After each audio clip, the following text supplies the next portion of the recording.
16 பேர் 700க்கு மேல வாங்குறாங்க அப்படிங்கிறப்போ என்ன பண்றீங்க நீங்க? இந்த நிறைய 720 நீங்க பாக்குறீங்கல்ல, அது வந்து அந்த ஒரே ஒரு கொஸ்டின் டவுட்டா இருந்து அது ரெண்டு பக்கமும் கொடுத்து அதனால 720 வந்தது. அதனால 45 பேர் 720. இதை தான் ஸ்கேம்னு மென்ஷன் பண்றாங்களா? இந்தியாவிலே ரெண்டு பேர் தான் ஃபர்ஸ்ட் மார்க் ஸ்கோர் பண்றாங்க. அதுல ஒருத்தர் வேலம்மாள். எந்த வருஷமும் ஒருத்தர் வேலம்மாள்ங்கிறப்போ வேலம்மாள் என்ன ஸ்டாட்டிக்ஸ் யூஸ் பண்றாங்க? எனக்கு உங்க மேல கொஞ்சம் டவுட்டா கூட இருக்குங்களா? If you fail in NEET, நீங்க வாழ்க்கையிலே ஃபெயில் ஆயிட்டீங்கிற ஒரு மனநிலையே எப்படியோ இந்த சமூகம் நமக்குள்ள திணிச்சிருக்குல்ல. இங்க யார் ப்ரெஷர் பண்றாங்கன்னு நினைக்கிறீங்க? சில வீட்லலாம் அதுதான் ஆப்ஷனே. ஒன்று நீ ஜேஇக்கு படி இல்லை நீட்டுக்கு படி, அவ்வளோதான். அப்படின்றப்போ இது ஒன்று தான் இருக்கு அப்படின்னு நம்ம ஒரு மைண்ட் செட்டுக்குள்ள போயிட்டோம்னா அப்புறம் அது எப்படி வெளில வர முடியும்? இது நான் பாஸ் பண்ணாதான் என் வாழ்க்கை அப்படின்னு ஆயிடுச்சுன்னா, பாஸ் பண்ணலன்னா முடிஞ்சு போச்சு அப்படின்ற மாதிரி ஒரு மைண்ட் செட்டுக்கு வந்துடுறாங்க. சொசைட்டி தான் பிளேம் பண்ணும்.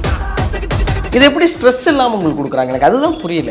எங்களுக்கு கொஸ்டின் போடுறது இன்ட்ரெஸ்டிங்காக இருக்குது. புது கொஸ்டின் தெரியுதே, புது கொஸ்டின் போடுறோமே. நமக்கு பிடிச்சி படிக்கணும், பிடிக்காம படித்தா அவ்வளோ ஈஸியாக வராது. நமக்கு அந்த டாக்டர் ஆகணும், சேவை செய்யணும்.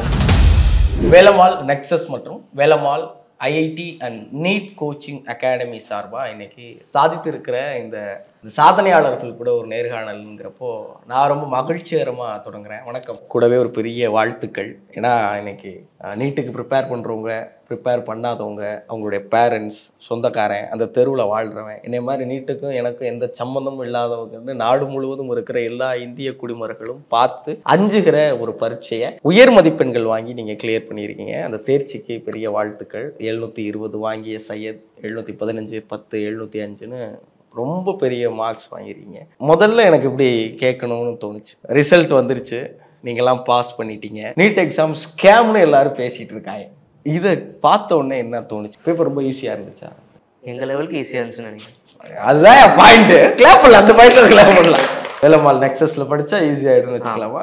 சரி, இந்த கொஸ்டின் இந்த 720ன்னு ஒரு மார்க் வாங்கிட்டோம் அப்படிங்கிறப்போ இது நான் வாங்கிடுவேன்னு தெரியும் அப்படின்றது தான். ஒரு கொஸ்டின் டவுட்னா, ஃபிசிக்ஸில் ஒரு கொஸ்டின் டவுட்டு, அது இப்படி போகலாம் இல்லை அப்படி போகலாம். அந்த கொஸ்டின் கரெக்டாக இருந்தால் எனக்கு 720 வரும், தப்பாக இருந்தால் 715 வரும் அப்படின்ற மாதிரி இருந்துச்சு. அது ஆனால் ரெண்டு ஆன்சருமே கொடுத்துட்டாங்க. அந்த பக்கம் இருக்க ஆன்சரும் இந்த பக்கம் இருக்க ஆன்சரும் கொடுத்துட்டாங்க. ஸோ அந்த நிறைய 720 நீங்கள் பார்க்குறீங்கல்ல, அது வந்து அந்த ஒரே ஒரு கொஸ்டின் டவுட்டாக இருந்து அது ரெண்டு பக்கமும் கொடுத்து அதனால 720 வந்தது. அதனால 45 பேர் 720. இதை தான் ஸ்கேம்னு மென்ஷன் பண்ணுறாங்களா? தெரியல. நான் கீ அவங்க கொடுக்கறது தான், எல்லா வருஷமும் அவங்க கொடுக்கறது தான். போன வருஷமும் ஒரு மாதிரி கொடுத்தாங்க, அதுவுமே ஒரு மாதிரி ஆம்பிகுவஸாக தான் இருந்துச்சு. கடைசியில் அவங்க ஏதாவது கொடுத்தானே ஆகணும், அப்படி போகணும் இல்லை எப்படி போகணும். ரிசல்ட் வந்துருச்சு, மார்க்கை பார்த்துட்டீங்க. பார்த்த உடனே முதல்ல தோணுது என்ன? 4 பேர்ட்டு ஃபர்ஸ்ட் கீர்த்தனை ஆரம்பி. மார்க்கை பார்த்தோன்னா கொஞ்சம் டிசப்பாயின்மெண்ட் தான். எனக்கு 720 வர்றது வாய்ப்பு இருக்கு, பட் எப்படியோ 705 மார்க் வாங்கிட்டு டிசப்பாயிண்ட் ஆயிட்டீங்களா? இதுதான் தம்பி, நான் பொம்பளை பேர்ட்டு அதிகம் பேசுறே கிடையாது. நீங்க சொல்லுங்க, மார்க் பார்த்த உடனே என்ன? மார்க் நான் முன்னாடி எக்ஸ்பெக்ட் பண்ணது தான், ரேங்க் தான் கொஞ்சம் டிசப்பாயின்மெண்ட். கேர்ள்ஸ் விட்டுருவோம். தம்பி நீ சொல்லியா? நான் வந்து May 5th நைட்டே வந்து கீ எங்களுக்கு செக் பண்ணதுக்காக ஸ்கூல் வந்து கூப்பிட்டாங்க. அப்போ நான் வந்து செக் பண்ணிட்டு இருக்கும் போது first physics and chemistry full வந்துருச்சு. அப்புறம் பயாலஜியில் தான் 2 தப்பு அப்படின்னு ஃபஸ்ட்டு எனக்கு லைட்டாக சோகமாயினேன். அப்புறம் ஓகே பரவாயில்ல, 2 மிஸ்டேக் தானே அப்படின்னு சொல்லிட்டு 710 ஹாப்பியாக இருந்தேன். அதுக்கப்புறம் வந்து கீ OMR ஷீட் வந்து பார்க்கும்போது ஒரு கொஸ்டின் செக்ஷன் பி இன் ஃபிசிக்ஸில் வந்து நான் தப்புனால 705 என்னோடய ஃபைனல் மார்க். அப்போ அதில் கொஞ்சம் ரொம்ப சோகமாயிட்டேன். இது நம்ம போயிருக்கலாமே அப்படின்னு. அதுதான் பிரச்சனை. பாஸ் ஆனவங்களாம் சந்தோஷமாயிருவாங்க. இந்த ஃபர்ஸ்ட் மார்க் வாங்கின இருக்கேன் பாரு, ஐயோ 1 மார்க் போச்சு. சரி, 1 மார்க்கும் போகாத சையத்திட்ட கேட்கணும்னு நினைக்கிறேன். ஃபஸ்ட்டு ஒரு கொஸ்டின் போச்சுன்னா, அந்த ஒரு ஃபிசிக்ஸில் ஒரு கொஸ்டின் அது கீழே வரல, தப்புன்னு தான் வந்துச்சு. நான் சந்தோஷமாக தான் இருந்தேன். 715 உண்மையான பாய். வேலம்மாள் நெக்ஸஸ் எடுத்துக்கும் போது இன்னைக்கு ஃபர்ஸ்ட் ரேங்க்லேயே அவ்வளோ கேள்விகள் எல்லா பக்கம் இருந்தவர். ஆனால் வேலம்மாள் போன வருஷம் இந்தியாவிலே 2 பேர் தான் ஃபர்ஸ்ட் மார்க் ஸ்கோர் பண்ணுறாங்க. அதில் ஒருத்தர் வேலம்மாள். எந்த வருஷமும் ஒருத்தர் வேலம்மாள் இருந்துக்கிறப்போ வேலம்மாள் என்ன ஸ்டாட்டிக்ஸ் யூஸ் பண்ணுறாங்க? எனக்கு உங்கள் மேலே கொஞ்சம் டவுட்டாக கூட இருக்குங்களா? 16 பேர் 700க்கு மேலே வாங்குறாங்க அப்படிங்கிறப்போ என்ன பண்ணுறீங்க நீங்கள்? சையத் நீங்கள் சொல்லுங்கள், எப்படி படிக்கிறீங்க நீங்கள்? ஃபஸ்ட்டு ஒரு தடவை சொல்லி கொடுத்துருவாங்கன்னு வச்சுக்கோங்களேன். ஒரு 12th ஸ்டார்ட் ஆகிறப்போ போர்ஷன்ஸ் முடிச்சிருவாங்கன்னு வச்சுக்கோங்க. அதுக்கப்புறம் ஃபர்ஸ்ட் ரிவிஷன் ஒன்று நடக்கும். 3 மாதத்துலேயே மொத்த போர்ஷனையும் சுருக்கி சின்ன சின்ன எக்ஸாமாக, ஒரு 3 வாரம் போர்ஷன் ஒரு எக்ஸாமாக அந்த மாதிரி வைப்பாங்க. அடுத்து செகண்ட் ரிவிஷன் ஒன்று வரும், இன்னும் சுருக்கமாக. தேர்ட் ரிவிஷன் ஒன்று வரும், அதில் இன்னும் சுருக்கமாக. ஸோ நாங்கள் திருப்பி இதே ப்ராக்டிஸ் பண்ணிட்டே இருக்கவே ஒரு 4-5 தடவை இதே ப்ராக்டிஸ் பண்ணிடுவோம், அதே பார்த்துருவோம். ஒரு 7-8 தடவை அதே பார்த்துருவோம். ஸோ நீங்கள் என்ன கொடுத்தாலும் அது தெரிஞ்சதாக தான் இருக்கும். நீங்கள் புதுசாக அதுவும் கொடுக்க முடியாது. இங்கே வேலம்மாள் நெக்ஸஸில் நான் படிக்கிறதால நான் இந்த எக்ஸாமை கிளியர் பண்ணுறதுக்கு ரொம்ப ஈஸியாக இருந்துச்சு அப்படிங்கிறத நீங்கள் அக்செப்ட் பண்ணிக்கிறீங்க? ஏன்? டீச்சிங் கான்செப்சுவல் டீச்சிங் சார், அப்புறம் ப்ராக்டிஸ் தான், டைம் மேனேஜ்மெண்ட்டில் ப்ராக்டிஸ் பண்ணோம், அப்புறம் எரர் அனாலிசிஸ் அதுலேருந்து அதை லேர்ன் பண்ணி அதை அப்ளை பண்ணோம் அடுத்த எக்ஸாமில். அதுக்கப்புறம் மைண்ட் செட்டும் நான் எப்போயுமே என்னோடய டீச்சர்ஸ்லாம் மோட்டிவேட் பண்ணாங்க என்ன. ஏன் வேலம்மாள் நெக்ஸஸ்? டீச்சர்ஸ் கடைசி வரைக்கும் கூடயே இருப்பாங்க. ஃபுல்லாகவே டவுட் சால்வ் பண்ணிட்டு தான் வந்து வீட்டுக்கே அனுப்பிவிடுவாங்க. இது வந்து நல்ல விஷயங்கிறீங்களா இல்லை வீட்டுக்கே அனுப்ப மாட்டாங்க அப்படிங்கிறீங்களா? இல்லை அவங்க டவுட் சால்வ் பண்ணுறாங்கல்ல கடைசி வரைக்கும் நின்று. நிறைய கிளாஸ் உங்க இன்ட்ரெஸ்ட் தான் இல்லை? மோட்டிவேட் பண்ணுறதை விட ஏதாவது சம்டைம்ஸ் கம்மி மார்க் வாங்கினா லைக் நெக்ஸ்ட் எக்ஸாமில் திருப்பி வாங்க முடியும்ன்றது. சம்டைம்ஸ் வீட்டிலலாம் ப்ரெஷரைஸ் பண்ணாங்க கம்மி மார்க்ஸ்லாம் வாங்கினப்போ. அப்போ டீச்சர்ஸ் மட்டும்தான் இருந்து சப்போர்ட் பண்ணாங்க, நெக்ஸ்ட் எக்ஸாமில் நல்லா வாங்க முடியும். முட்டி போட சொல்றது, ஊக்கி போட சொல்றது அதெல்லாம் பண்ண மாட்டேன். நல்ல டீச்சர்ஸ் இல்லை. இதுதான் இப்போ ரொம்ப சீரியஸான விஷயம் ஆயிடுச்சு. இப்போ 12th பப்ளிக் எக்ஸாமுங்கிறப்போ முன்னாடி ஒரு ஒரு ப்ரெஷரான விஷயமா இருந்தது நான் படிக்கிற வரைக்கும், ஒரு 5 years பேக். நீட் அப்படிங்கிறது ரொம்ப பெரிய ரிஸ்க்கான ஒரு விஷயமா மாறிடுச்சு. If you fail in NEET, நீங்கள் வாழ்க்கையிலே ஃபெயில் ஆகிட்டீங்கிற ஒரு மனநிலையே எப்படியோ இந்த சமூகம் நமக்குள்ளே திணிச்சிருக்குல்ல. இங்கே யார் ப்ரெஷர் பண்ணுறாங்கன்னு நினைக்கிறீங்க? சுற்றி எல்லாருமே அப்படி நினைக்கிறாங்கண்ணா. Everybody is going into competitive exams. ஒன்று ஜேஇ போகிறாங்க இல்லை நீட் போகிறாங்க. சில வீட்டிலலாம் அதுதான் ஆப்ஷனே, ஒன்று நீ ஜேஇக்கு படி இல்லை நீட்டுக்கு படி, அவ்வளோதான். அப்படின்றப்போ இது ஒன்று தான் இருக்குது அப்படின்னு நம்ம ஒரு மைண்ட் செட்டுக்குள்ளே போயிட்டோம்னா அப்புறம் அது எப்படி வெளில வர முடியும்? இது நான் பாஸ் பண்ணாதான் என் வாழ்க்கை அப்படின்னு ஆயிடுச்சுன்னா, பாஸ் பண்ணலன்னா முடிஞ்சு போச்சு அப்படின்ற மாதிரி ஒரு மைண்ட் செட்டுக்கு வந்துடுறாங்க. சொசைட்டி தான் ப்ளேம் பண்ணும். எங்கெல்லாம் சொல்லக்கூடாது, நாங்கள் என்ன எங்களுக்கு என்ன இல்லை, நீங்களும் அப்பாவிகள், நீங்களாம் இங்கே வந்து விக்டிம்ஸ். நீங்கள் இந்த 12th ஷெடியூல் ஆரம்பிச்சிங்களே, அது மாதிரி நீட்டுக்கான ஷெடியூல் இங்கே என்னவா இருக்குது? எப்படி ஸ்கெடியூலே நீட்டு தானா? 12th தனியாலாம் அது ஒன்று. 12th கடைசியில் நாங்கள் வந்து ஒரு 1.5 மாதம் எழுதி ப்ரிப்பேர் பண்ணோம். 12th தனியாக ஏன் ப்ரிப்பேர் பண்ணல அப்படின்னா, மேக்ஸ் நாங்கள் அப்படியே படிச்சுட்டே தான் வரோம் ஃபர்ஸ்ட்லேருந்து. பயாலஜி, ஃபிசிக்ஸ், கெமிஸ்ட்ரி 12th இருக்க தான் நீட்லேயும் இருக்குது. ஸோ சிபிஎஸ்சிக்கு தனியாக நாங்கள் எதுவும் ப்ரிப்பேர் பண்ணல. நீட்டுக்கு பண்ண அதே ப்ரிப்பரேஷன் அதை வச்சு தான் எழுதணும். இங்கிலீஷே ஒரு வாரத்தில் படித்து எழுதணும், அது அவ்வளோ இது இல்லை. அவ்வளோதான், வேறு எதுவும் உண்டு. 12th இங்கிலீஷ் ஒரு வாரத்தில் படிச்சிடலாம். ஆமாம். எவ்வளோ அறிவான குழந்தைகளாக இருப்பீங்க, அவ்வளோ பார்க்க போகிறாங்க. இப்போ சில ப்ரிப்பரேஷன் இருக்குல்ல, இப்போ இது வந்து எனக்கு நீட்டுக்கு பயங்கரமாக சப்போர்ட் பண்ணுச்சு அப்படின்னு உங்கள் அகாடமியில் நீங்கள் ஐடென்டிஃபை பண்ணுற விஷயம்னா என்னவா இருக்கும்? எரர் அனாலிசிஸ், லைக் பண்ணுற தப்பை எழுதி வச்சுட்டு அந்த தப்பை ஏன் பண்ணுறோன்றதை எழுத சொல்லுவாங்க. ஸோ அது நெக்ஸ்ட் எக்ஸாமுக்கு இன்னும் யூஸ்ஃபுல்லாக இருக்கும். ரிப்பீட்டடாக டெஸ்ட் வச்சுட்டே இருந்தாங்க. லைக் அந்த என்விரான்மெண்ட்டும் அவங்க ஆல்மோஸ்ட் கொடுத்தாங்க, டெஸ்ட் என்விரான்மெண்ட்டு. அதுக்கப்புறம் எங்களுக்கு டெஸ்ட்டு வச்சதே ரொம்ப பெனிஃபிஷியலாக இருந்துச்சு. பர் டே 2 டெஸ்ட் கூட எழுதணும் கடைசி 1 monthல. அது ப்ரெஷராக இல்லையா? இல்லை, எங்கள்கிட்ட செலக்ட் பண்ணி தனியாக தான் வச்சாங்க. ப்ரெஷராக இருக்கவங்களுக்கு ஆப்ஷன் கொடுத்தாங்க, யூ கேன் ஸ்டடி. ஓ, அப்படி பிரிச்சிடுறாங்க. ப்ரெஷராக ஃபீல் பண்ணுற மாணவர்களை கொஞ்சம் ரிலாக்ஸ் ஆகும், ஆப்ஷன் கொடுத்துறாங்க. நீங்கள் வேணா எழுதுங்க, வேணா நீங்கள் படிங்க. எவ்வளோ நல்ல அகாடமி வந்து நாங்களும் தெரியும். எரர் அனாலிசிஸ்னா எஸ்என்ஆர் சார் வந்துட்டு ஒரு புக்கு போட்டு ஒரு தப்பு பண்ணுறோன்னு வச்சுக்கோங்களேன், எதுக்கு நீ எக்ஸாமில் என்ன யோசிச்ச, அந்த ஆன்சர் வந்து நீ எப்படி, how was your thought process building up to that answer அப்படின்னு எழுத சொல்லுவார். ஸோ அடுத்த தடவை அந்த கொஸ்டினை பார்த்தோன்னா அது அண்ட் சிமிலர் மாடல்ஸ், நான் ஏன் அப்படி தப்பாக யோசித்தேன், நான் வேறு வழியில் எதுக்கு போனேன், ஏன் நான் கரெக்டான வழியில் போகல அப்படின்னு என்னால் ஈஸியாக ஐடென்டிஃபை பண்ண முடியும். பிஃபோர் எவ்ரி எக்ஸாம் அந்த புக் எடுத்து போராடி பார்க்க சொல்லுவார். என்ன இந்த ஒரு விஷயம் எனக்கு ரொம்ப சப்போர்ட்டிவாக இருந்ததுன்னா எதை சொல்லுவீங்க?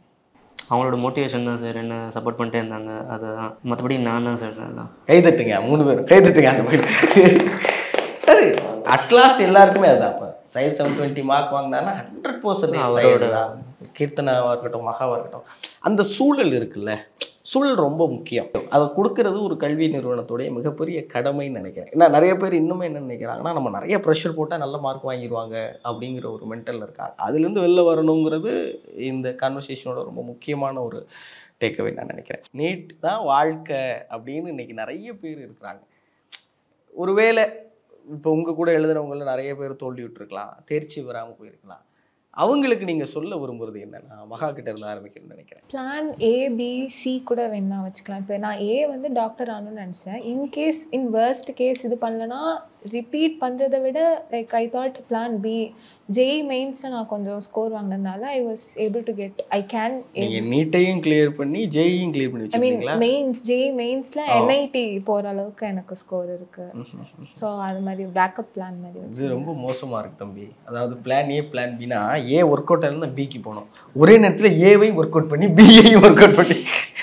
நல்ல விஷயம் தான். எப்பயுமே நம்ம ஒரே விஷயத்தில் ஃபோக்கஸ்டாக இருக்கும்போது அது நமக்கு ஒத்து வராதுன்னு நினைக்கிறப்போ நம்ம இன்னொரு ஆப்ஷன் வச்சுருக்கிறது நல்ல விஷயம். நல்ல அட்வைஸ். நீங்கள் சொல்லுங்கள் கீர்த்தனா. வாழ்க்கையில் சந்தோஷம் ரொம்ப முக்கியம். ஸோ என்ன சுச்சுவேஷன் ஆனாலும் நீங்கள் ரொம்ப சந்தோஷமாக இருக்கணும். அது மட்டும் சந்தோஷன்றது வெளியிலேருந்து வர விஷயம் கிடையாது, உள்ளேருந்து தான் வரணும். எல்லா சுச்சுவேஷன்லேயும் சந்தோஷமாக இருக்கணும், காமாக இருக்கணும். அப்புறம் நம்ம எதை வேணாலும் எந்த ப்ராப்ளமாக இருந்தாலும் ஃபேஸ் பண்ண முடியும். குட். வாழ்க்கை வாழ்வதற்கேன்னு படிச்சிருக்கோம். உனக்கு நீட் சந்தோஷத்தை கொடுக்குன்னா நீட் படி, சந்தோஷம் கொடுக்காத நீட்டே படிக்காதன்றீங்களா? நீட் படிக்கும் போது கஷ்டங்கள் வரும். அதுக்காக நான் நிறைய பேர் இருக்காங்க படிச்சுட்டே இருப்பாங்க, ஃபுல் டே படிப்பாங்க, சந்தோஷமே இல்லாத போயிடும். படிச்சுட்டே இருந்தால் சந்தோஷம் கொஞ்சம் கொஞ்சமாக இல்லாமல் போயிடும். ஸோ படிச்சுட்டு கொஞ்சம் பிரேக் விட்டு படிக்கணும். கொஞ்சம் பிரேக்கில் சந்தோஷமாக இருக்கணும். சந்தோஷத்தை இழந்து படிக்கிறது பிரயோஜனம் இல்லை, சந்தோஷத்தை முக்கியம். ஆமாம், ரொம்ப மகிழ்ச்சி. நீ சொல்லுங்க சையத். அடுத்த கட்டம் வேறு ஏதாவது வேலையை பார்க்கணும்னா அடுத்து என்ன இருக்குது, அடுத்து நம்மளால என்ன பண்ண முடியும், வேறு ஃபீல்ட்ஸ் இது ஒன்று தான் இருக்கா? நான் நிறைய இருக்குல்ல, there are so many fields. இப்போ நீங்கள் இருக்கீங்க, நீங்கள் ஒரு மீடியா பர்சன், அவர் கேமராமேன் இருக்காரு, எங்கள் டீச்சர் இருக்காங்க, எல்லாரும் நீட் படிச்சாங்க, வாழலையா என்ன அப்படிங்கிறீங்க? அதுதான் எல்லாருமே we are in different fields. இது ஒன்று தான் ஃபீல்டுன்னு சொல்லிட்டு எல்லாரையும் அதில் புஷ் பண்ணுறது இஸ் நாட் ரைட். அவங்கவுங்களுக்கு they have different talents. இப்போ நான் படிக்கிறேன்னா ஒருத்தர் நல்லா வரைவான், somebody can draw well, ஏன்னா எனக்கு வரைய தெரியாது அப்படின்ட்டு இருக்குல்ல. everybody has different talents and உங்கள் டேலண்ட்டுக்கு you must work your strength. உங்கள் ஸ்ட்ரென்த்ஸுக்கு நீங்கள் விளையாடணும். ஸோ மாதிரி பிரக்யானந்தாவை நீங்கள் நீட் எக்ஸாம் படிக்க வச்சுருந்தீங்கன்னா நமக்கு ஒரு கிராண்ட் மாஸ்டர் கிடச்சிருக்க மாட்டார்ல. நான் சொல்ல நினைக்கிறேன்னா நீட் எக்ஸாம் பற்றி பயப்பட வேணாம் அப்படின்னு நான் சொல்ல நினைக்கிறேன். ரொம்ப முக்கியமான விஷயம் இல்லை? எனக்கே பயமாக இருக்குது. நான் நீட் எக்ஸாம் எழுத போகிறதில்ல, இதுக்கப்புறம் முயற்சி பண்ண போகிறதில்ல, இது வரைக்கும் எழுதுனதும் கிடையாது. ஆனால் எனக்கே அது உங்களுக்கு ஒரு இன்ட்ரெஸ்ட் மெடிக்கலுக்கு போகணுன்னு இருந்தால் மட்டும்தான் நீங்கள் அதுக்கு பண்ணணும். ரொம்ப முக்கியமான விஷயம். மற்றவங்களே ஆர்வம் இருந்தால் மட்டும் நீங்கள் நீட்டுக்குள்ளே வாங்க. அந்த டிரைவ் டு சக்ஸஸ் இருக்கணும் அந்த நீட் மெடிக்கல் ஃபீல்டில். அப்புறம் நான் அட்வைஸ் கொடுக்குறேன்னா உங்களோட டீச்சர்ஸோட இன்ஸ்ட்ரக்ஷனை நல்லா ரிலீஜியஸாக ஃபாலோ பண்ணுங்கள். குட், நல்ல விஷயம். நல்ல சூழலை உங்களுக்கு உருவாக்கி கொடுத்த வேலம்மாள் நெக்ஸஸ்க்கு ரொம்ப பெரிய நன்றி. ஏன்னா போட்டு ப்ரெஷர் பண்ணாமல் எனக்கு ஒரு கோச்சிங் அகாடமி, உனக்கு 2 எக்ஸாம் எழுதணும்னா எழுது, 1 எழுதுனா எழுது, இல்லை 2 வாரம் படிச்சுட்டு அப்புறம் கூட எழுதுறா அப்படிங்கிற ஃப்ரீடம் கொடுக்கறது ரொம்ப பெரிய விஷயமா நான் பார்க்குறேன். அவங்களுக்கு ஒரு பெரிய வாழ்த்துக்கள், உங்களுக்கும் வாழ்த்து. ஏன்னா நீட் அப்படிங்கிறது இன்றைக்கி ரொம்ப பெரிய பேசு பொருளாக நாடு முழுவதும் இருக்கக்கூடிய எல்லாரும் போட்டி போடுகிற, எல்லாரும் அதை பற்றி ஏதோ ஒரு கருத்தை வெளியிடுகிற ஒன்றுக்குள்ளே நீங்கள் படித்து எத்தனை வருஷம் ப்ரிப்பேர் பண்ணீங்க எல்லாரும்? 2 years. 2 years. 11வது 12வது நீங்கள் அந்த சிலபஸையும் முடிச்சு 10ஆவதுன்னு அதுலேயும் 480 மார்க்குக்கு மேலே 500க்கு வாங்கி இங்கேயும் கிராக் பண்ணியிருக்கீங்கப்போ பெரிய வாழ்த்துக்கள். ரொம்ப பிரமிப்பாகவும் இருக்குது, ரொம்ப மகிழ்ச்சியாகவும் இருக்குது. சிறந்த மருத்துவர்களா அல்லது சிறந்த ஆட்சியாளர்களா அல்லது என்னவாக விரும்புகிறீங்களோ அதுவாக மாறுவதற்கு பிகைனிட் சார்பாகவும் வேலம்மாள் நெக்ஸஸ் சார்பாகவும் என் சார்பாகவும் உங்கள் எல்லாருக்கும் வாழ்த்துக்கள். தேங்க்ஸ்.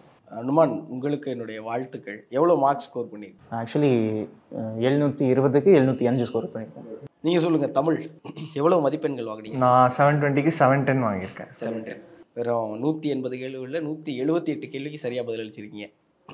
இந்த 710 மார்க் அப்படிங்கிறது நாங்கள்லாம் அசாத்தியம்னு நினச்சிட்ருக்கோம், இதெல்லாம் இம்பாசிபிள்னு நினச்சிட்ருக்கோம். அது பாசிபிள் ஆக்குறதுக்கு நீங்கள் யூஸ் பண்ண ஃபார்முலா என்ன? இல்லை, ரொம்ப நாளாக நானுமே 700 மேலே வாங்குறது நம்மளால முடியாது, நம்ம ஓகே நமக்கு ஒரு மார்க் வரும், அந்த மார்க்கு நம்ம காலேஜ் அப்படின்ற முடிவில் தான் இருந்தேன்.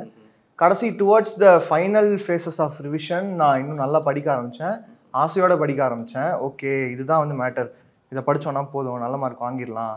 அதுக்கப்புறம் எனக்கு ரிவிஷன் டெஸ்ட்லலாம் நல்ல மார்க் வாங்கினதுக்கப்புறம் தான் எனக்கு தெரிஞ்சது ஓகே பண்ணிட முடியும் அப்படின்னு. அதுக்கு மெயினாக நம்ம டீச்சர்ஸ் கொடுக்குற ஒர்க் ஷீட்டெல்லாம் போட்டாலே போதும். ரெகுலராக என்சிஆர்டி புக்கை ரிவைஸ் பண்ணணும், ஏன்னா அதில் தான் எல்லா கொஷினுமே பேஸ் பண்ணியிருப்பாங்க. ஸோ என்சிஆர்டியே போதும், அதை தாண்டி நம்ம எங்கே படிக்கிறோமோ அங்கே ஒர்க் ஷீட் கொடுப்பாங்க, அதெல்லாம் போகணும். ஆதித்யன், ஃபஸ்ட் உங்கள் மார்க்? 720க்கு 710 வாங்கியிருக்கேன். வாழ்த்துக்கள், மனம் நிறைந்த வாழ்த்துக்கள். இப்போ நாங்கள் என்ன நினச்சிட்டு இருக்கோம்னா ஆதித்யன், நீட் இந்தியாவில் இருக்கிற எல்லா நுழைவுத் தேர்வுகள்லையுமே இது ரொம்ப டஃபஸ்ட் எக்ஸாம்ங்கிறது எல்லாருக்குமே தெரியும். ஆனால் இதை கிராக் பண்ணணும்னா உட்காந்து படிச்சுட்டே இருக்கணுங்கிற ஒரு மனநிலை இருக்குல்ல. நீட் மாதிரியான ஒரு எக்ஸாமை கிராக் பண்ணால் எப்படி படிக்கணும்னு நினைக்கிறீங்க? இது டஃபஸ்ட்டுன்னு சொல்ல முடியாது, காம்படிட்டிவ் எக்ஸாம். 25 லட்சம் பேர் எழுதுறாங்க. நாம் மற்றவங்கள பார்க்காம நம்மளையே பார்க்கணும். நாம் எவ்வளோ எடுக்கிறோம், மற்றவங்க எடுக்கிறாங்க எடுக்கலை அது வேறு விஷயம், நாம் எடுக்கிறோமா இல்லையா. நமக்கு பிடிச்சி படிக்கணும், பிடிக்காம படித்தா அவ்வளோ ஈஸியாக வராது. நமக்கு அந்த டாக்டர் ஆகணும், சேவை செய்யணும், மக்களை பார்க்கணும், இந்த மாதிரி ஒரு ஈர்ப்பு இருக்கணும். இதில் ஒரு டெடிக்கேட்டடாக ஃபோக்கஸ்டாக படித்தாலே ஈஸியாக படிக்கலாம். இது அவ்வளோ கஷ்டமான தேர்வுலாம் இல்லை. என்சிஆர்டி புக் அது மட்டும்தான், எக்ஸ்ட்ராவாக கூட வராது யூபிஎஸ்சி மாதிரி. ஸோ நீட்டில் அந்த என்சிஆர்டி புக், கொஸ்டின்ஸ் ப்ராக்டிஸ் பண்ணுறது, ஒர்க் ஷீட்ஸ் கொடுக்குறது. இங்கே வேலம்மாளில் நாங்கள் எப்படி இருந்தாலும் 40,000 கொஸ்டின்ஸ் போட்டிருப்போம். அந்த 2 வருஷத்தில். டெஸ்ட் மட்டுமே எப்படி இருந்தாலும் 15,000 கொஸ்டின்ஸ் இருக்கிற டெஸ்ட் வரைக்கும் போட்டிருக்கோம் மேக்ஸிமம். எனக்கு இதுதான் கேள்வி. இப்போ நான் 8 பசங்க கிட்ட பேசியிருக்கேன். வேலம்மாள் நெக்ஸஸ்ல அடிக்கடி டெஸ்ட் வைக்கிறாங்க. 15,000 கொஸ்டின் வரைக்கும் போயிருக்கோம், 40,000. இது எப்படி ஸ்ட்ரெஸ் இல்லாமல் உங்களுக்கு கொடுக்குறாங்க? எனக்கு அதுதான் புரியல. எங்களுக்கு கொஸ்டின் போடுறது இன்ட்ரெஸ்டிங்காக இருக்குது. சே, புது கொஸ்டின் தெரியுதே, புது கொஸ்டின் போடுறோமே, புதுசாக கற்றுக்குறோமே, அந்த ஒரு ஆர்வம். இப்போ இந்த கொஸ்டின் ஃபைனல் எக்ஸாமில் வந்தால் நம்மளால ஆன்சர் பண்ணியிருக்க முடியுமான்னு யோசிப்பேன். இந்த எக்ஸாமில் ஆன்சர் மைண்ட் செட் நீங்களாவே உருவாக்கிக்கிறீங்களா இல்லை இந்த அகாடமி உங்களுக்கு அது கொடுக்குது? எங்களுக்கு கொஞ்சம் இருந்தாலுமே அகாடமி கொஞ்சம் ஊக்குவிக்கும். நாங்கள் பேஸில் இருப்போம். நான் வரும்போதே 620 தான் வாங்கிட்டு இருந்தேன் முதல் 2-3 எக்ஸாம்லலாம். அடுத்து போக போக படிப்படியாக இன்க்ரீஸ் ஆகி கடைசியில் தான் 710 715 வரைக்கும் வாங்கினேன். ஆதித்யன், இப்போ சிபிஎஸ்சியில் படிக்கிற பசங்களுக்கு நீட் ரொம்ப ஈஸி, ஆனால் மெட்ரிகுலேஷன்லாம் ரொம்ப கஷ்டம். நீங்கள் ஒரு மித்து ஒன்று இருக்குது, நீங்கள் அதை உடைச்சிருக்கீங்கன்னு வைங்களேன். உண்மை என்ன? உண்மைன்னா அவ்வளோ கஷ்டம்லாம் இல்லை. பசங்களே அவங்கள யோசிக்கிறது தான். மெட்ரிக் வந்து ரொம்ப வித்தியாசமாக இருக்கும். இன்ஃபேக்ட் நம்ம நீட்டுக்கு இருக்கிற சிலபஸை விட அதிகமாகவே இருக்குது மெட்ரிக் புக்கில். மெட்ரிக் புக்கை கம்ப்ளீட்டாக நல்லா படிக்கிறவங்களால கண்டிப்பாக நீட்டாக ஃபுல்லாக நல்லா வேறு எதுவுமே படிக்கலாம். மெட்ரிகுலேஷனில் இருக்க புக்ஸை படித்தா போதும் நம்புறீங்களா நீங்கள்? ஒர்க் ஷீட் அந்த மாதிரி சம்ஸ் வேணால் நம்ம வேறு எங்கேயாவது வாங்கலாம். பயிற்சி முறைகள் வந்து பயிற்சி முறைகள் வேறு இருக்குது. ஆனால் இப்போ உங்களுக்கு வேலம்மாள் கைட் பண்ணும்போது இந்த புக்ஸை நீங்கள் தரவா பண்ணாலே போதும்னு கைட் பண்ணுறாங்களா? எங்கள் டீச்சர்ஸ் வந்து சொன்னாங்க, நீங்கள் சிபிஎஸ்சி புக்கும் பாருங்கள். ஏன்னா சிபிஎஸ்சி புக்கில் இருக்க மாதிரி தான் கொஷின் கேட்பாங்க. ஆனால் அந்த கான்செப்ட் வந்து மெட்ரிக் புக்கில் இருக்குது. எங்கள் டீச்சர் சொல்லுவாங்க, உங்களுக்கு மெட்ரிக் பற்றி பயமாக இருக்கா? பரவாயில்ல, நீங்கள் ரெண்டுத்தையுமே சேர்த்து படிங்க அப்படின்னு எங்களுக்கு நல்லா கான்ஃபிடன்ஸ்லாம் கொடுத்தாங்க. எனக்கு வந்து நீங்கள் எல்லாரும் பேசும்போது ஒரு வார்த்தை சேர்த்துக்கிட்டே வரீங்க. எங்கள் ஸ்டாஃப்ஸ் வந்து மோட்டிவேட் பண்ணாங்க, எங்கள் ஸ்டாஃப்ஸ் என்கரேஜ் பண்ணாங்க, எங்கள் ஸ்டாஃப்ஸ் கைட் பண்ணாங்க. உங்கள் ஆசிரியர்கள்ட்ட இருக்கிற இந்த விஷயம் எனக்கு ரொம்ப யூஸ்ஃபுல்லாக இருந்துச்சு அப்படின்னு நீ ஹைலைட் பண்ணணும்னு வரும்னா என்ன பண்ணுவீங்க? Dedicated focus towards each and every student's weaknesses and strengths. அவங்க வந்து for them each and every student is special and unique. எல்லா ஸ்டூடெண்ட் கிட்டையும் ஒரு அட்டென்ஷன் வச்சிருப்பாங்க, ஒரு இம்பார்ட்டன்ஸ் கொடுத்துருப்பாங்க. அந்த ஸ்டூடெண்ட்க்கு வந்து இந்த டாபிக் வீக்காக இருக்குது, அவனுக்கு இது சொல்லி கொடுத்தா அதை ஸ்ட்ரென்தன் பண்ண முடியும். அவனுக்கு வந்து இந்த கான்செப்ட் வீக்காக இருக்குது, இல்லைனா அந்த ஸ்டூடெண்ட் வந்து கொஞ்சம் மென்டலி டவுனாக இருக்கான், கொஞ்சம் என்கரேஜ் பண்ணால் அவன் வந்து ஹையாக ஸ்கோர் பண்ணுவான். So personalise attention to each and every student, அதுதான் வந்து வேலம்மாள் ஃபேக்கல்ட்டியோட one of the biggest assets actually. எங்கள் ஸ்டாஃப்ஸில் இது ஹைலைட்னா என்ன சொல்லுவீங்க? எங்களுக்கு டீச்சர்ஸ் வந்து டீச்சர்ஸாக இல்லை, actually they're close friends for us. நாங்கள் ஸ்கூல் படிக்கும் போதெல்லாம் டெய்லி காலைல போயிட்டு மேக்ஸ் சார் நீங்கள் ஸ்கூல் வரக்கூடாதுன்னு ப்ரே பண்ணியிருக்கோம். ஒரு பீரியட் மேக்ஸ் சார் வந்தாலே ஐயோ நீங்கள் வந்துட்டாரா, ஸ்டாஃப் ரூமில் காலையிலே ஃப்ரெண்டு அனுப்பிச்சிருவான், மச்சான் நீங்கள் வந்திருக்கானா பாடுறா, இன்னைக்கு இங்கிலீஷ் டீச்சர் வராடா, சூப்பர் மாப்பிள்ள. இப்படி தான் நாங்கள் எங்கள் ஸ்கூலில். ஆனால் ஒரு நாளைக்கு 12 மணி நேரம் ஸ்டாஃப் ஸ்கூல், அது எப்படி ஜாலியாக போகுது ஆதித்யன் நீங்கள் சொல்லுங்களேன். அவங்க வந்து எப்படின்னா எங்களை ஸ்ட்ரெஸ் பண்ண மாட்டாங்க, நீங்கள் படிங்க படிங்க படிங்க படிங்கன்னு. உனக்கு என்ன தெரியலையோ அதை முதல்ல படி, அப்புறம் புதுசாக படி. நீ தெரியாததை முதல்ல கவர் பண்ணிக்கோ. இப்போதைக்கு புதுசாக படித்தேன்னா திருப்பி மண்டை குழம்ப ஆரம்பிச்சிடும். நான் புதுசாக படிக்க போன ஃபோர்ஸ் பண்ணல. எங்கள் எமோஷன்ஸ் அவங்க புரிஞ்சுக்குவாங்க. படிப்பை விட எமோஷன்ஸை புரிஞ்சு சொல்லி கொடுக்கறதுனால எங்களுக்கு கொஞ்சம் ஈஸியாக இருந்துச்சு. அழுத்தம் கொடுக்காத ஆசிரியர்கள் ரொம்ப மகிழ்ச்சியாக இருக்குது. நீங்கள் சொல்லுங்கள் ஆதித்யன். அதான் எங்கள் எமோஷன்ஸை புரிஞ்சுப்பாங்க. என் ஃபிசிக்ஸ் டீச்சர்லாம் நான் தப்பு பண்ணிட்டேன்னா என்னை முதல்ல திட்டுவார். ஆனால் அதுக்கப்புறம் சரி நீ ஏன்டா இந்த மாதிரி தப்பு பண்ண, என்னடா யோசிச்ச, நான் என்ன யோசிச்சேன்னு அவங்க கேட்டு நான் அந்த தப்பு பண்ணுவேனான்னு கிளாஸ் நடத்தும் போது நீ இந்த மாதிரி தப்பு பண்ணல பாரு, இது இந்த மாதிரி யோசிக்கணும் அப்படின்னு எப்படி யோசிக்கிறது எல்லாமே யோசிச்சு சொல்லி கொடுத்தாங்க. ஆர்டிஃபிஷியல் இன்டெலிஜென்ஸை விட ரொம்ப பயங்கர இன்டெலிஜென்ஸாக இருப்பாங்க கூட எங்கள் ஸ்டாஃப்ஸ். ரொம்ப மகிழ்ச்சி. நீங்கள் நீட்டுக்குள்ளே வரும்போது இதை கிராக் பண்ண முடியுங்கிற நம்பிக்கை ஃபஸ்ட்டு எங்கே வருது? ஏன்னா அது வந்தால் தான் நீங்கள் புத்தகத்தை திறக்க முடியும் இல்லையா? நான் கிராக் பண்ணிடுவேன். ஏன்னா எல்லாரும் பயமுறுத்தி வைக்கிறாங்க. இப்போ நான்லாம் என் வாழ்க்கையில் நீட்டுங்கிற ஒன்றை பார்த்ததே கிடையாது. ஏன்னா எனக்கே நீட்னா பயமாக இருக்குது. இந்த பயத்தை எங்கே முதல்ல போக்குறீங்க? எப்போ முதல்ல இந்த ட்ரஸ்ட் வருது? முதல்ல வந்து இந்த பயம் வந்து உங்கள் மனசில் இருக்குது. நீங்கள் என்ன நினைக்கிறீங்க இந்த டெஸ்ட்டை பற்றின்னு? சப்போஸ் நீங்கள் வந்து சோஷியல் மீடியாவில் அதில் வந்து வேறு நியூஸ் ஆர்டிகல்ஸ் இல்லைன்னா சின்ன சின்ன போஸ்ட் பார்த்தா வந்து ஓகே நீட் வந்து ஒரு டஃப்பான எக்ஸாமு, நிறைய பேர் வந்து வாங்க முடியல, நாம் என்ன பண்ணுவோமோ அப்படின்னு வந்து ஒரு உள்ளுக்குள்ளேயே ஒரு பயம் வந்துடும். நீங்கள் ஏதாச்சும் ஒரு சப்போஸ் நீட் சாம்பிள் பேப்பரோ இல்லை நீங்கள் வந்து இந்த நீட் எக்ஸாம் எப்படி தான் இருக்குன்னு நீங்கள் உங்கள் ஃபர்ஸ்ட் ஹேண்ட் எக்ஸ்பீரியன்ஸ்னால பார்த்தா அப்போ தான் உங்களுக்கு புரிய வரும், சரி இது அவ்வளோ டஃப்லாம் இல்லை, நம்மளாலே முடியும், பிரச்சனையே இல்லை, கொஞ்சம் டெடிகேஷனோட கொஞ்சம் படித்தா வந்து கிராக் பண்ணிடலாம், அந்த நினைப்பு வந்துடும். ஸோ இந்த சோஷியல் மீடியாவில் வர போஸ்ட் அதெல்லாம் வந்து நம்பாமல் நீங்கள் ஒரு வாட்டி இந்த நீட் எப்படி தான் இருக்குங்கிறது ஃபர்ஸ்ட் ஹேண்ட் எக்ஸ்பீரியன்ஸ் எடுத்து பாருங்கள். அதுதான் நான் ரெக்கமெண்ட் பண்ணுவேன். தமிழ் எப்போ நம்ம கிளியர் பண்ணிடலாங்கிற ட்ரஸ்ட் வருது? இந்த கிளியர் கிராக் அப்படிங்கிறது எல்லாருக்குமே ஒரு டெஃபினிஷன் இருக்கும். நிறைய பேருக்கு 500 550 வாங்குறது தான் கிராக்கிங், நிறைய பேருக்கு கவர்மெண்ட் காலேஜ் வாங்குறது பேர் நீட்டாக கிராக் பண்ணுறது, நிறைய பேருக்கு ஆல் இண்டியா ஃபர்ஸ்ட் வாங்குறது தான் நான் கிராக் பண்ணிட்டேன் அப்படின்னு சொல்லுவாங்க. என்னை பொறுத்த வரைக்கும் ஓகேடா, நம்மளை படிக்க வச்சுட்டாங்க, இதை வச்சு நம்மளால எவ்வளோ மேக்ஸிமம் மார்க் வாங்க முடியும் பார்த்துடலாம், என்னால் முடியாதா அந்த மாதிரி. ஸோ என்னோட டெஃபினேஷனுக்கு நான் ட்ரூவாக தான் இருந்தேன்னு நான் நம்புகிறேன். ஒரு சவாலாக எடுத்துக்கிட்டேன். ஒரு சவாலாக எடுத்துக்கிறது ரொம்ப ஒரு நல்ல அப்ரோச் அப்படின்னு நான் சொல்லுவேன். கிராக்குன்னு சொல்ல முடியாது, நான் முடிஞ்ச அளவுக்கு நல்ல மார்க் எடுக்கணும் அப்படின்ற ஒரே காரணத்துக்காக தான் படித்தேன். என் கூடயே நான் போட்டி போட்டுக்கிட்டேன்னு வச்சுக்கோங்க. முன்னாடி எக்ஸாம் 700 எடுத்தேன்னா அடுத்த எக்ஸாம் எப்படியாவது 705 எடுத்துருவேன். நான் அந்த தப்புகளை குறைக்கணும் அப்படி எனக்கு எப்போ மைண்ட் செட் வந்துச்சோ அப்பயே ஓகே, நீட்னா ஈஸி தான், பிரச்சனை இல்லை, என் கூடயே நான் போட்டி போட்டு எப்படியாவது ஜெயிச்சிடணும் அப்படின்ற மென்டாலிட்டி வந்தப்பயே எனக்கு நீட் ஈஸி ஆயிடுச்சு. இதுக்கு மேலே நமக்கு பிரச்சனை இல்லை நீட்னா, அந்த மாதிரி ஒரு மைண்ட் செட் வந்துருச்சு. சுனுமான், ஒவ்வொரு கொஸ்டினுமே அவ்வளோ முக்கியங்கிறப்போ இங்கே நெகட்டிவ் மார்க்ஸ்னு வேற ஒன்று கொண்டு வந்து வைக்கிறாங்க. இந்த நெகட்டிவ் மார்க்ஸை எவ்வளோ கவனமாக கையாள வேண்டியது இருக்குமா? அது ஆக்சுவலி நெகட்டிவ் மார்க்ஸ் வந்து ஒரு அரௌண்ட் 650 அந்த மார்க் எடுக்கிறவங்களுக்கு ரொம்ப இம்பார்ட்டன்ட். சப்போஸ் வந்து ஒவ்வொரு கொஸ்டினுக்கும் வந்து சப்போஸ் நீங்கள் விட்டிங்கன்னா வந்து அதுக்கு வந்து மார்க்ஸ் எதுவுமே ரெடியூஸ் ஆகாது. ஆனால் வந்து தப்பு பண்ணிட்டீங்கன்னா ஒரு மார்க் வந்து ரெடியூஸ் ஆகிடும். கரெக்டாக ஆன்சர் பண்ணால் தான் 4 மார்க் உங்களுக்கு கிடைக்கும். அந்த ஒவ்வொரு மார்க் வித்தியாசத்துலையும் அட்லீஸ்ட் நீங்கள் பார்த்தீங்கன்னா இயர் பை இயர் ஒரு 100 to 200 ரேங்க்ஸ் டிஃபர் ஆகுது. ஸோ உங்கள் college like your desired college அந்த கட் ஆஃப்க்கு வந்து எவ்வளோ கிட்ட இருக்கீங்க அது பொறுத்து நீங்கள் வந்து அட்டம் பண்ணுறது அட்டம் பண்ணாதது வந்து வரும். ஃபார் எக்ஸாம்பிள், எந்த கொஸ்டின் வந்து உங்களுக்கு சுத்தமாக ஐடியாவே இல்லை, எந்த மெத்தடில் அப்ரோச் பண்ணுறது எதுவுமே சுத்தமாகவே தெரியலனா அதை விட்டுடலாம். ஏன்னா ஏதாச்சும் வந்து அந்த மூமெண்ட்க்கு ஏதாச்சும் யோசிச்சு போட்டிங்கனாலும் கூட most of the 90% of the time அது தப்பாக தான் இருக்கும். அரைகுறையா ஒரு கான்செப்ட் தெரியுது, ஒரு கொஸ்டின் தெரியுது, இந்த 2 ஆப்ஷனில் இதுதான் மோர் அப்ராப்ரியேட்டாக இருக்கும்னு யோசிச்சிட்டிங்கன்னா நிறைய யோசிக்காதீங்க, அந்த ஆன்சர் போட்டுருங்க. ஏன்னா 90% டைம் அது கரெக்ட் ஆகிடும். ஆனால் அந்த கொஸ்டினுக்கு ஒரு கான்ஃபிடன்ஸ் வேணும், அந்த கொஸ்டின் அந்த கான்செப்ட் எனக்கு தெரியும்னு. தயார் பண்ணிட்டு இருக்கிற மாணவர்கள், ஏன்னா மெட்ரிகுலேஷன் இருக்கிற பசங்களுக்கு இன்னைக்கு நீட்டுங்கிறது டஃப்னு ஏதோ ஒரு மித்து, அதை நீங்கள் உடைச்சிட்டு மேலே வந்திருக்கீங்க. தயார் பண்ணுறவங்களுக்கு நீங்கள் என்ன சொல்ல விரும்புறீங்க? சோம்பேறித்தனம் பண்ணாமல் படிக்கணும். இப்போது இது பெருசாக இருக்குது, இது நம்மளால் படிக்க முடியல அப்படின்னா இன்னும் கொஞ்சம் தடவை எஃபர்ட் போட்டு ட்ரை பண்ணணும். அது நம்மளால் கண்டிப்பாக முடிக்க முடியும் அப்படின்ற கான்ஃபிடென்ஸோடு படிக்கணும்.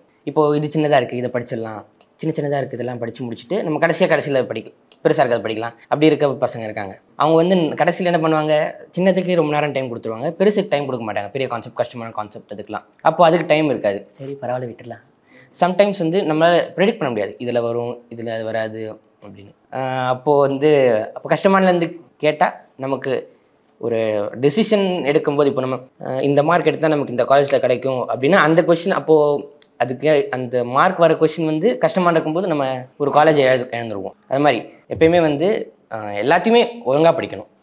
ரொம்ப ரொம்ப நன்றி. அப்புறம் மறுபடியும் உங்களுக்கு எல்லாருக்கும் பெரிய வாழ்த்துக்கள். ஏன்னா நீங்கள் பண்ணியிருக்கிறது பெரிய சாதனை. எல்லாருடைய லட்சக்கணக்கான நபர்களுடைய கனவை நீங்கள் சாதிச்சு காட்டியிருக்கீங்க. எல்லாரும் சிறந்த மருத்துவர்களாக வருவதற்கு பிகனூட் சார்பாகவும் வேலம்மாள் நெக்ஸஸ் அவங்க ரொம்ப தீர்க்கமாக இருக்காங்க. இது மாதிரி நிறைய பேரை நாங்கள் உருவாக்குங்கிறது மகிழ்ச்சியாக இருக்கிறாங்க. ஏன்னா சென்ற ஆண்டு 2 பேர் தான் இந்திய அளவில் முதல் மதிப்பெண், அதில் ஒருத்தர் இங்கேருந்து வந்திருக்கிறாரு, இந்த ஆண்டும் இங்கேருந்து ஒருத்தர் வந்திருக்காருங்கிற பெருமையோடு இருக்கிறாங்க. எங்கள் எல்லாருடைய வாழ்த்துக்களும் உங்களுக்கு. ரொம்ப பெரிய நிலைக்கு நீங்கள் என்ன துறையில் மருத்துவத்தில் பெரிய இடத்துக்கு போக விரும்புகிறீங்களோ அங்கே போகிறதுக்கு எங்களுடைய வாழ்த்துக்கள். Sir, first of all congratulations for your great success. How proud you are sir? How proud you are? Normally, for any teacher and administrator, the success of students speaks volumes.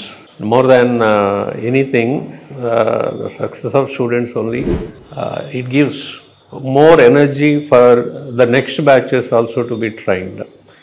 And we feel, yes, our training process is almost reached 100% correct process, methodology what we are adopting, that must be working out for the students. And before training the students for the examination, and what are all methods or what are all possible questions, difficulty level, easy level, moderate level, NCERT textbook level, and different kind of questions, what can be asked in every subtopic, and we try to take to these students. And the students also responded very correctly, and we identified their gray areas and we addressed all their gray areas, so that before going to the final examination also, the total team is so confident. Yes, this year one phenomenal result we are going to have from Velamal, and the same only happened. And yes, it's a well designed scientific plan and executed perfectly, and thereby results, and it yields results what we deserve normally. And yes, I should say thanks to my dear students and the beloved colleagues also, and above all the management who supported in every aspect.